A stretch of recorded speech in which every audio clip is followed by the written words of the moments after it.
wonke umunye ngiyamfaka but sekakhulukazi amajitsi ukuthi ake sikufunde ukuqoqa ulimi uma ngabe sikhuluma sibe nesisoka uyabona kuwo konke esikukhulumayo uma ngabe umuntu wesilisa ngicabanga ukuthi kuyahlonipheke futhi kube nesithunzi uma ngabe ukwazi ukwaqoqa amagama akho uphinde futhi ukhuluma into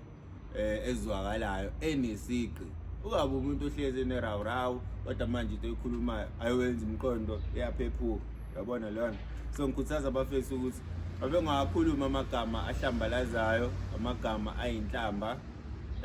angababusi yayibona lona ngoba abafethu lento ethi umlomo uyadala okanye ulimi liyadala asingayikhumbuli uma ngabe kuthanda wena kuphela leyo nto kufanele ukuthi hlezi ikubusa ngaso sonke isikhathi ukhuluma nomunye umuntu okanye ukhuluma into ethile ngawe noma ngesimo esithile kube kuhle ukulalela umuntu